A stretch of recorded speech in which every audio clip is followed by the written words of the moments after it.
So you've been seeing stuff that looks like this, but you don't know how to search for it. So you're coming up with stuff that looks super random or just nowhere close. Well, all is well, because I'm gonna give you 10 nostalgic design names, and all 10 of these styles in the video come from a specific window of time, roughly between the 50s and the early 2000s. Some of them defined entire industries, and some of them are circling back to now in a big way, so get excited. All of them have a visual language specific enough that you could apply it to a project today and people will still understand it. So let's get started. Transparent tech, which you might also call translucent core or maybe technicolor, comes from the 90s and early 2000s consumer electronics. So remember the Game Boy Color, the transparent color iMacs, the see-through Tamagotchis. The defining feature is obviously translucent or near clear plastic with colors like lime green, purple, icy blue, and orange, where you can see the internal components. That was the whole point. Now, what's awesome is we're starting to see some of this come back, not only in the UI systems on your computer, but as actual products as well, which is super cool. For your design projects, this translates into tech brands, product packaging for electronics,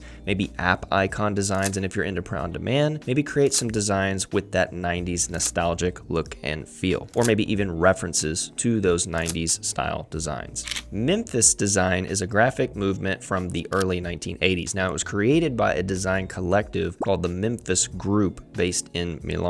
The visual style is defined by flat geometric shapes like triangles, zigzags, dots, other squiggles, and they're all layered together without any gradients or shadows. So the palette mixes primary colors like red, yellow, and blue with secondary colors like pink, teal, and acid green, almost always with black outlines. You'll also notice that Memphis compositions are intentionally busy, so the shapes are filling up the entire space. There's not a noticeable hierarchy, and it's pretty chaotic. The typography sometimes sits just on top of all of that pattern instead of being integrated in it. I think this style works pretty well for event branding, poster designs, apparel graphics, and any designs aimed at audiences drawn to 80s nostalgia. It's also a strong fit for any brand that needs to feel bold with high energy without having to go straight into Synthwave, which we'll talk about later. All right, the third design style I am calling Akira Core, which pulls from 80s and 90s Japanese cyberpunk, which, by the way, that's another search term you can use in Pinterest, and the influence is directly related to those 80s anime, manga,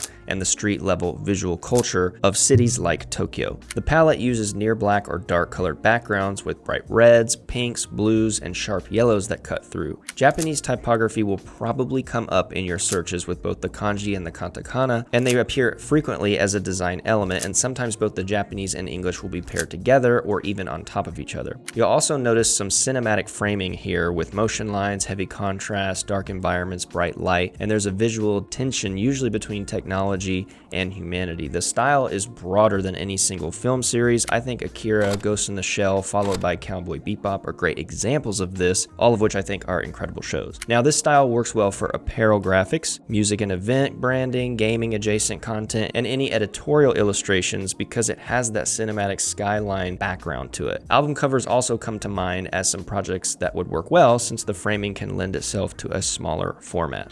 90s editorial is the visual language of print advertising and magazines, roughly from 1988 to 1999. The defining feature here is large amounts of white space around a single product cutout. Clean typographic hierarchy with very short copy that carries a whole message, and the palettes are usually going to be black, white, maybe one or two colors. You'll notice that the typography does a lot of the heavy lifting. There's going to be some sort of condensed sans serif or a strong serif at scale with headlines that assume that the reader shouldn't need to really know anything else. It's pretty much explained. So think Sony, Reebok, and old Braun ads. They're good references for this. The style translates into brand identity systems, tech branding, editorial layouts, and it really just suits any project where you want to provide a message with confidence. All right, back to synthwave, specifically neon synthwave, rooted in 1980s retro futurism, another search term for you. The palette here is consistent across a lot of this, so deep purple black backgrounds, neon pink, teal, warm gradients, and chrome or neon text effects with strong highlight lines. There are also a lot of perspective grid floors and palm tree silhouettes that you're going to see in these designs. You'll also notice that the style features a lot of glow, lens effects, layered gradients, and this all gives it a sense of depth as opposed to something flat or 2D. Synthwave works well for music branding, event posters, gaming content, apparel. Now, because of the age of this style and the appreciation for it, there's actually a large and engaged audience already fluent fluent in this design language, and so it could really work to your advantage for some future projects. 8-bit pixel art is a visual style built directly on the hardware constraints of early video game consoles. The characters, objects, environments were made on a visible pixel grid using a fixed number of flat colors. Now, this was typically between 4 and 16. There weren't gradients, and there weren't any details smaller than a single block. So think Space Invaders, Pac-Man, any original Nintendo titles that you can use as source material. You'll notice that the color palettes are specific and limited. So think of the green of the Game Boy Color screen, the yellow of Pac-Man, the exact red of Mario's hat. It's pretty much all RGB, and it wasn't really an aesthetic choice. The developers were just working with what they had. But now it's a strong visual cue for the style. This style works for gaming brands, retro-themed apparel, POD designs that are for gaming audiences, and it also works as mascot or icon design when you use it tastefully, and for a brand that just wants to reference early digital culture. Airbrush illustration seemed like the dominant commercial art style from the 1970s through the 1980s. This technique was exactly what it sounds like, spraying paint through a pressurized tool, which produces extremely smooth gradients, hyper-realistic surface sheen, and glossy three-dimensional quality. I mean, it does if you know how to do it. In the reference images you're seeing here, it's applied to product illustrations like drinks, sneakers, tech products, packaging, and it's almost like a photo was taken and effects were put on top, but this was all done with paint. Interestingly, a similar process was used in older movies like Star Wars for backdrops and skylines where CGI just wasn't around. Now, it wasn't exactly airbrush, but the point here is that there were some incredible artists, there still are incredible artists, creating realistic and tangible things the viewer would never second guess. You'll also notice that objects in this style are almost always placed against a darker or gradient background with strong highlights and shadows used to show the material of a surface as a light reflection. Now, for design projects, this works well for product packaging, poster design, any brand that wants to lean into that 80s commercial style. It's also great for anyone working in retro branding because this style probably translates better than many others for that period.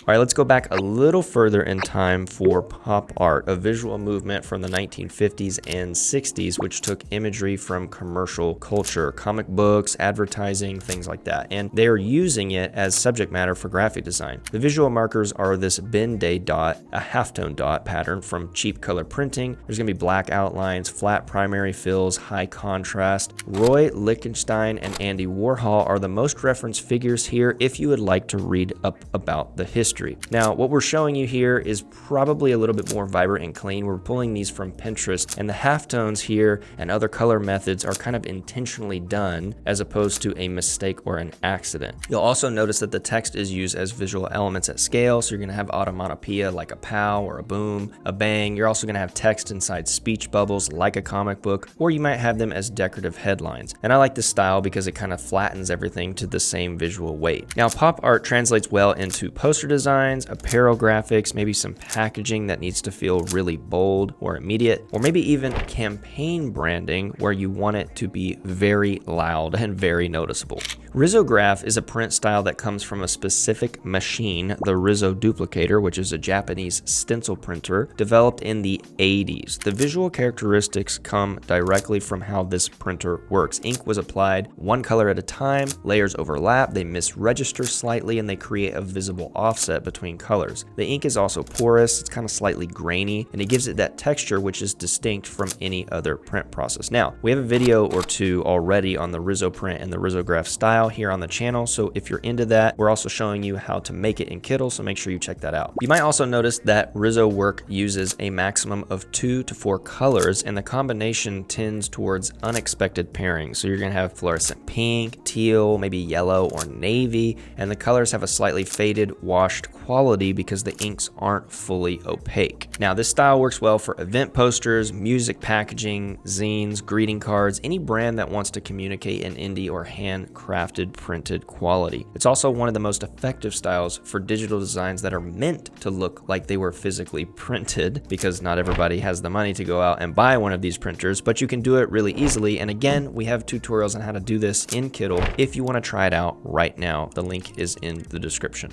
All right, lastly, we're going to talk about functional utilitarian design, but there are two specific names or titles worth knowing. The first is a name, and that is Dieter Rams, the lead designer at Braun from the 50s through the 80s, and his design principles focused entirely on function, honesty, and removing everything that's not necessary in a composition. The second name or title you might have heard of is the hit series Severance, and Severance design is what most people are probably going to search and find a lot of on Pinterest, myself included, and we're referencing the visual identity of that show, and it applies to a lot of those same principles from Rams to corporate environments, printed materials, and graphic systems. You'll notice strict grid systems, neutral sans serif typography that's set in high contrast, a palette of black, white, gray, and maybe one restrained accent color. So probably blue or pink or a green that's a lot more muted. And for your layouts, you have every element, every piece of type placed at the right size and the right position that it needs to be for that job. Nothing was really added for decoration, and if a shape is there or appears, it's doing something or it has a purpose. Now this style works really well for tech and product branding, corporate identity systems, packaging that needs to communicate something very precise, and really any brand that wants to position itself as a very highly considered or intelligent option in its category.